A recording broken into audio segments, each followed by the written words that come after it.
ভারতীয় জনতা পার্টি বিজেপির পশ্চিম মেদিনীপুর সাংগঠনিক জেলা কমিটির উদ্যোগে এবং মেদিনীপুর শহর 1 নম্বর মণ্ডল কমিটির ব্যবস্থাপনায় শুক্রবার মেদিনীপুর শহরের পঞ্চুর চকে রবীন্দ্রনাথ ঠাকুরের মূর্তির পাদদেশে পরিবর্তন সভার আয়োজন করা হয়। পরিবর্তন সভা থেকে রাজ্যের শাসক দল তৃণমূলের বিরুদ্ধে রাজ্য জুড়ে বিভিন্ন ক্ষেত্রে দুর্নীতির অভিযোগ তোলে এবং তৃণমূলের দুর্নীতির বিরুদ্ধে সর্বস্তরের মানুষকে প্রতিবাদে সোচ্চার হওয়ার আহ্বান জানানো হয়। পাশাপাশি আসন্ন বিধানসভা নির্বাচনে রাজ্যে বিজেপির হাত শক্ত করে ধরার আহ্বান জানিয়ে সভায় বক্তব্য রাখেন বিজেপির মণ্ডল থেকে শুরু করে জেলা স্তরের নেতৃত্বগণ।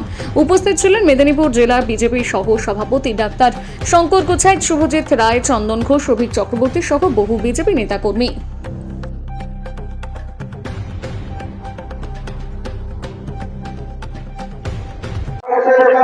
এটা হচ্ছে পরিবর্তন পথসভা। মেদিনীপুরের 26টা মন্ডলেই হচ্ছে।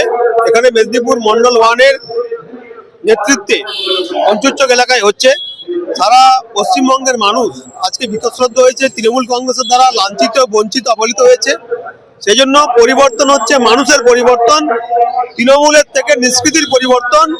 দুর্নীতিপরায়ণ যে সরকার চলছে, তৃণমূল সরকার, সেখান থেকে মানুষ পরিবর্তন চাইছে। সেই জন্য পরিবর্তন পথসভা আজ থেকে শুরু হচ্ছে, পশ্চিমবঙ্গের সর্বত্র হচ্ছে এবং আগামীতে বৃহত্তর মানুষকে নিয়ে আন্দোলনের মধ্য দিয়ে এই নৈরাজ্য, এই ধর্ষণকারী, বালিচোর, কয়লাচোর সরকারের পরিবর্তন মানুষ চাইছে।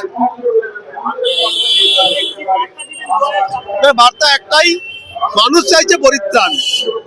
এই যে বুকের ওপরে পাথর চেপে গেছে মানুষের, না শিক্ষা, না স্বাস্থ্য, না পরিষেবা, পুরোপুরি দুর্নীতিপরায়ণ সরকার। আগাগোড়া কাটমানি, আগাগোড়া চোর, আগাগোড়া ডাকাত। এই সরকারকে মানুষ চাইছে আরব সাগরে বিসর্জন দিতে। সেই জন্য মানুষকে সঙ্গে নিয়ে বিজেপি আন্দোলন করছে। বিজেপি 24 ঘন্টা প্রতিদিন 365 দিন মানুষের সঙ্গে থাকে।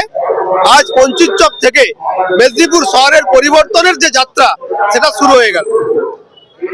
ডক্টর শঙ্কর কোছাইত, জেলা বিজেপির সহসভাপতি।